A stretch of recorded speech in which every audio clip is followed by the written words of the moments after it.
De la dictadura a la democracia, un sistema conceptual para la liberación, por Jean Shard.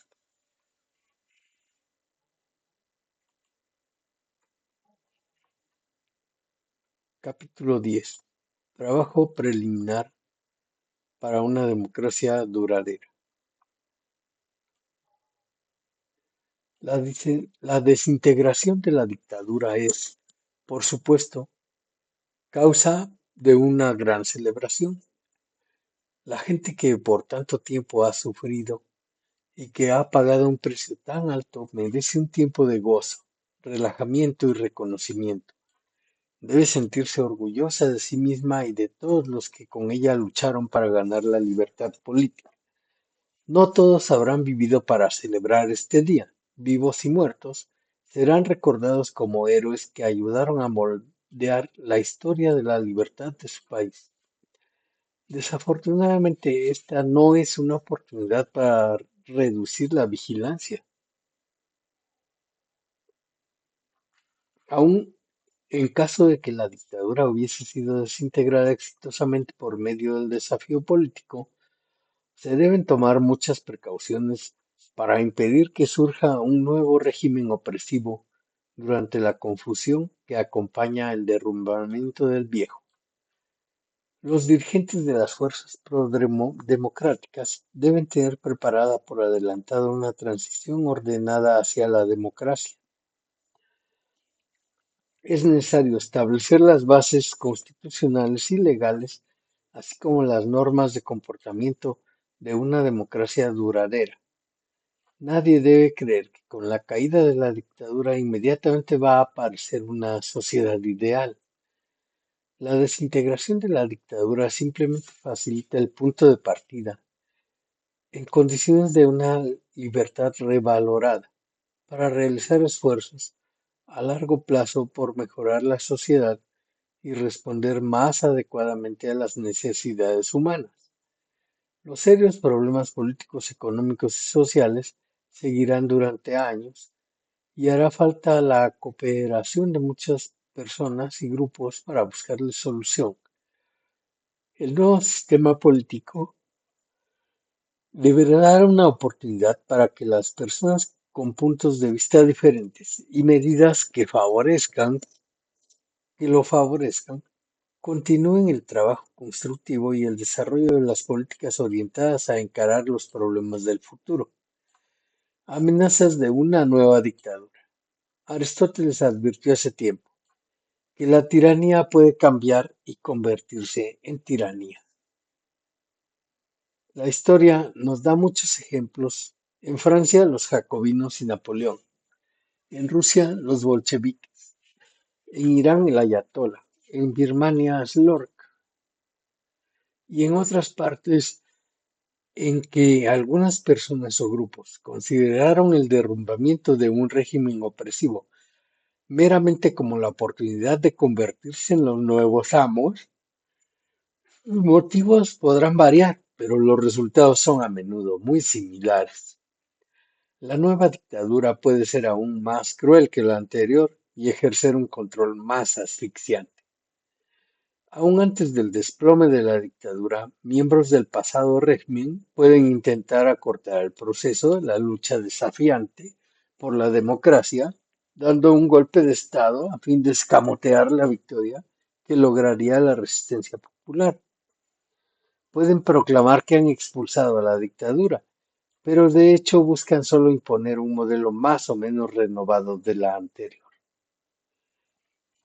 cerrándoles el paso a los golpes de Estado. Hay maneras de derrotar los golpes de Estado que se intenten contra una sociedad recientemente liberada. A veces basta un conocimiento previo de esa capacidad de defenderse para impedir el intento. La preparación intelectual puede prevenirlos. Apenas el golpe haya sido puesto en marcha, los putschistas necesitan legitimarse, o sea que se acepte que tienen derecho político y moral de gobernar. Por lo tanto, el primer principio básico que hay que esgrimir para defenderse contra el golpe es negarles la legitimidad a los putschistas. Los putschistas también necesitan que los líderes civiles y la población los apoyen, que estén confundidos o que sencillamente se mantengan pasivos. Los putschistas requieren la colaboración de especialistas y consejeros, burócratas y funcionarios gubernamentales, administradores y jueces, a fin de consolidar su poder sobre la sociedad afectada. También requieren que la multitud de personas que manejan el sistema político, las instituciones sociales, la economía, la policía y las fuerzas militares se les sometan pasivamente y lleven a cabo sus funciones habituales tal como las hayan modificado las órdenes y políticas de los putschistas. El segundo principio de la defensa contra el golpe de Estado es el de resistir a los putschistas por medio de la no cooperación y el desafío político. Debe negárseles la cooperación y asistencia que necesitan. Esencialmente, esencialmente los mismos medios de lucha que se usaron contra la dictadura se pueden emplear ante la nueva amenaza, siempre que se apliquen inmediatamente. Si se les niega tanto la legitimidad como la cooperación, el golpe puede morir de inanición política y se habrá restaurado la oportunidad de construir una democracia, redactando una constitución. El nuevo sistema democrático va a requerir una constitución que establezca la estructura deseada del gobierno democrático. La constitución deberá fijar los propósitos del gobierno, limitar los poderes gubernamentales, establecer los procedimientos y las fechas de las elecciones mediante las cuales se elegirá a los funcionarios del gobierno y los legisladores.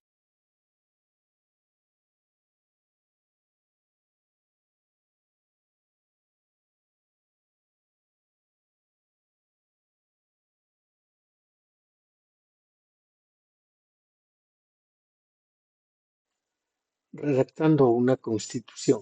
El nuevo sistema democrático va a requerir una constitución que establezca la estructura deseada del gobierno democrático. La Constitución deberá fijar los propósitos del gobierno, limitar los poderes gubernamentales, establecer los procedimientos y las fechas de las elecciones mediante las cuales se elegirá a los funcionarios del gobierno y los legisladores, los derechos inherentes del pueblo y las relaciones del gobierno nacional con los niveles inferiores de la estructura política.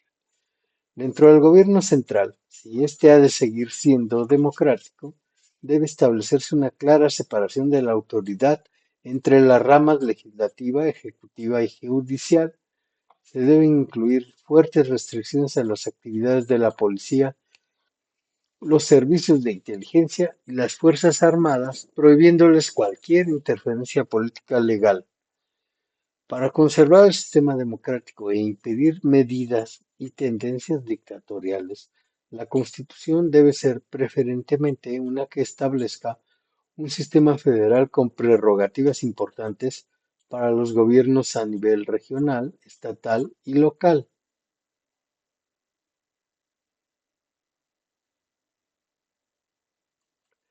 En algunos casos se puede considerar la imitación del sistema suizo de cantones en el que áreas relativamente pequeñas retienen prerrogativas importantes sin dejar por eso de ser parte integral del país.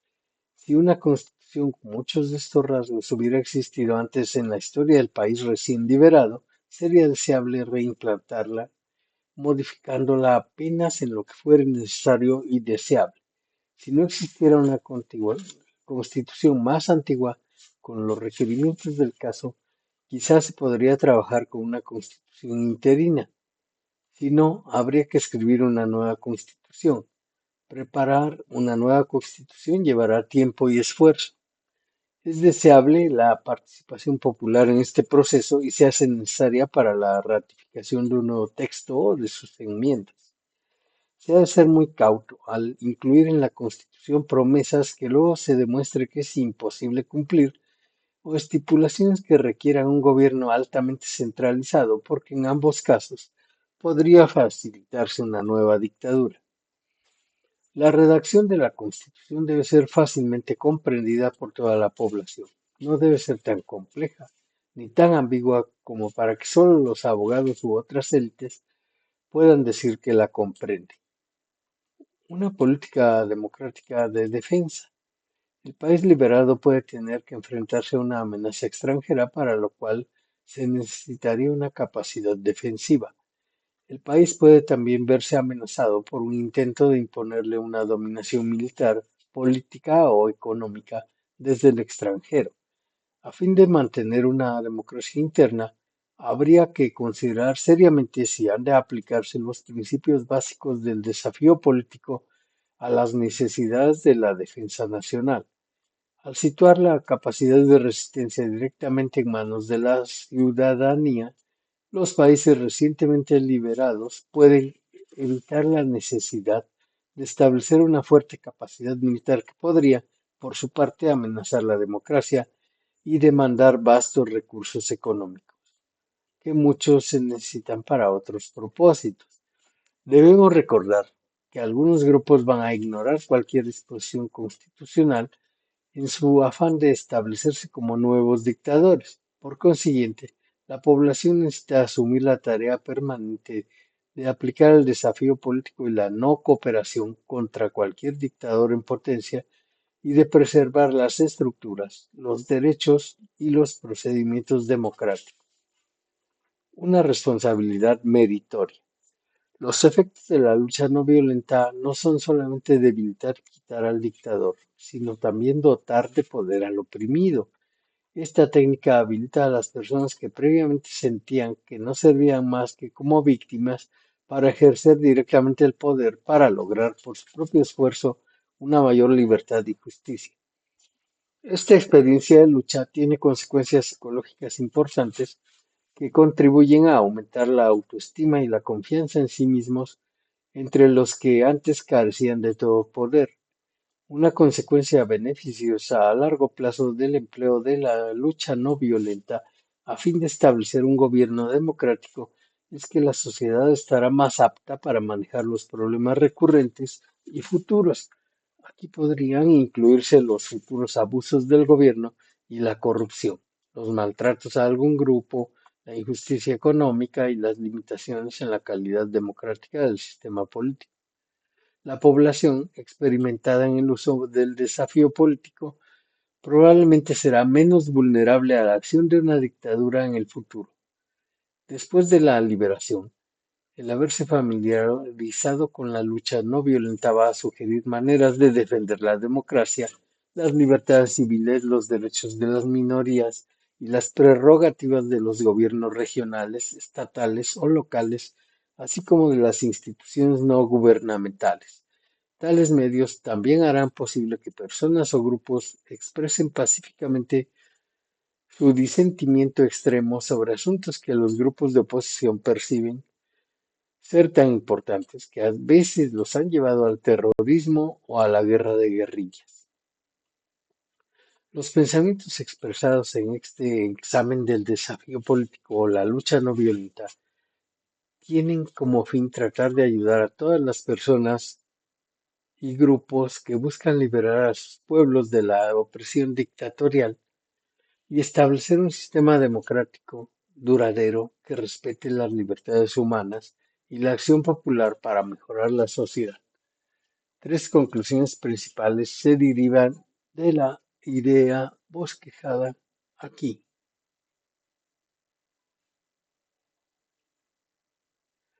Es posible liberarse de las dictaduras. Una reflexión cuidadosa y una planificación estratégica muy meticulosa son indispensables para lograr la liberación y se necesitará vigilancia, mucho trabajo arduo y una lucha disciplinada, a veces a un precio muy alto. Es cierta la multicitada frase, la libertad no es gratis. Ninguna fuerza externa vendrá a darle al pueblo oprimido la libertad que tanto anhela. La gente tendrá que aprender cómo conseguir esa libertad por sí misma. No será fácil. Si la gente puede darse cuenta de lo que necesita para su liberación, podrá trazarse líneas de acción que, después de muchos trabajos, han de traerle su libertad. Entonces, con ahínco podrá construir un nuevo orden democrático y prepararse para defenderlo. La libertad que se gana por medio de una lucha de este tipo puede ser duradera y ser mantenida por un pueblo tenaz comprometido a conservarla y enriquecer.